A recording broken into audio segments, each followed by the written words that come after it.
U പിയിലെ 80 സീറ്റുകളിലും കഴിഞ്ഞ തവണ ബഹുഭൂരിപക്ഷം സീറ്റുകളും ഏതാണ്ട് 72ഓളം സീറ്റുകൾ BJP തന്നെ കൊണ്ടുപോകുന്നൊരു സാഹചര്യം ഉണ്ടായിരുന്നു. എന്നാൽ ഇത്തവണ സാഹചര്യമെല്ലാം മാറിയിരിക്കുന്നു. BJPക്ക് പഴയ പോലൊരു തേരോട്ടം യു പിയിൽ സാധ്യമാകുമോ എന്ന സംശയം എല്ലാവരും ഉന്നയിക്കുന്നുണ്ട്.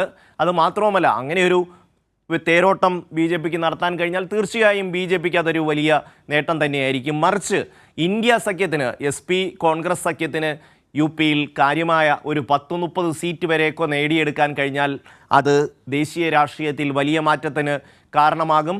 അവിടെ ദേശീയ തലത്തിൽ ഒരു പുതിയ സർക്കാർ വരാനുള്ള സാധ്യതയായിരിക്കും തുറക്കുക. യു പിയെ സംബന്ധിച്ചിടത്തോളം ഏറ്റവും പ്രധാനപ്പെട്ട ഒരു സംസ്ഥാനമായി മാറുന്നു. ഏറ്റവും കൂടുതൽ ലോക്സഭാ അംഗങ്ങളെ അയക്കുന്ന സംസ്ഥാനം. അവിടെ ഒരു മാറ്റമുണ്ടാവുകയാണെങ്കിൽ ഒരു തർക്കവും വേണ്ട, വരുന്ന ലോക്സഭാ തെരഞ്ഞെടുപ്പിൽ അതിൻ്റെ റിസൾട്ട് വരുന്ന ജൂൺ 4-ാം തീയതി വലിയ മാറ്റങ്ങൾ നമ്മൾ കാണാൻ കഴിയുന്ന ഒരു സാഹചര്യം ഉണ്ടാവും. വിഷ്ണു ചേരുന്നു റായ്ബറേലിയിൽ നിന്ന്.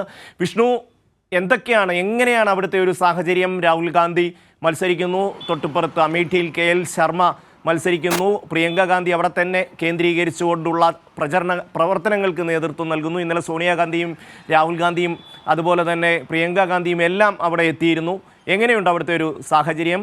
അതുപോലെ തന്നെ യു പിയിലെ ആകെ ഒരു സാഹചര്യം എങ്ങനെയാണ്?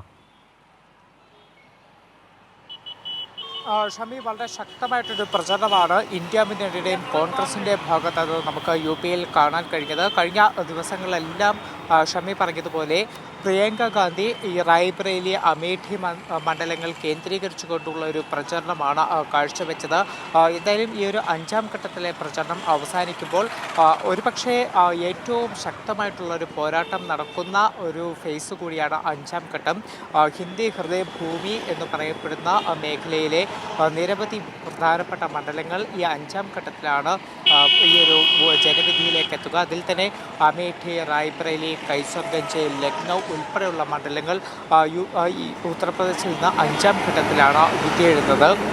എന്തായാലും ഇന്നും നിരവധി പ്രമുഖ നേതാക്കളുടെ സാന്നിധ്യം കൊണ്ട് റായ്ബറേലി ആയാലും അമേഠി ആയാലും എല്ലാം തന്നെ വാർത്തയിൽ ഇടം പിടിച്ചിരുന്നു. ഏറ്റവും പ്രധാനമായിട്ട് അമേഠിയിൽ രാഹുൽ ഗാന്ധിയുടെ റാലി ഇന്നും ഉണ്ടായിരുന്നു. കഴിഞ്ഞ ദിവസം രാഹുൽ ഗാന്ധിയുടെ പ്രചരണത്തിന് വേണ്ടി പ്രിയങ്ക ഗാന്ധിയും അതോടൊപ്പം തന്നെ സോണിയാഗാന്ധിയും എത്തിയിരുന്നു.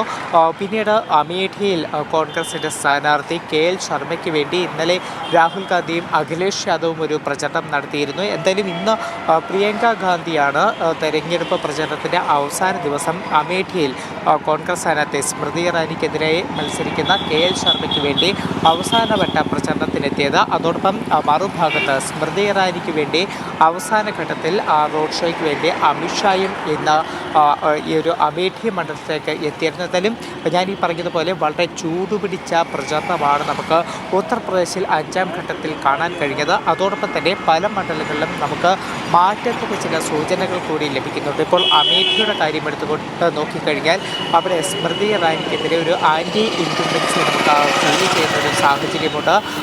ഈ ഒരു റായ്ബറേലിയിൽ രാഹുൽ ഗാന്ധി ജയിക്കുമെന്നുള്ള ചില പ്രവചനങ്ങൾ, അല്ലെങ്കിൽ ജനങ്ങൾ അത്തരത്തിൽ കോൺഗ്രസിൻ്റെ പരമ്പരാഗത സീറ്റാണ് റായ്ബറേലി.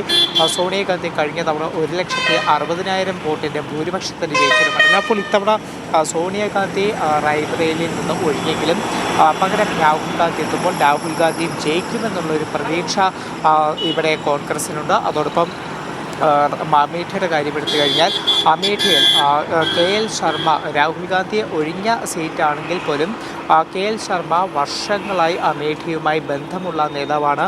ഗാന്ധി കുടുംബവുമായി ഏറ്റവും അടുത്ത് നിൽക്കുന്ന ഒരു നേതാവ് കൂടിയാണ്. അപ്പോൾ ഈ ഒരു മണ്ഡലവുമായി ഇത്രത്തോളം ബന്ധമുള്ള KL ശർമ്മ ഇത്തവണ ജയിക്കാനുള്ള ചില സാധ്യതകളും മുന്നോട്ട് വയ്ക്കുന്നുണ്ട്.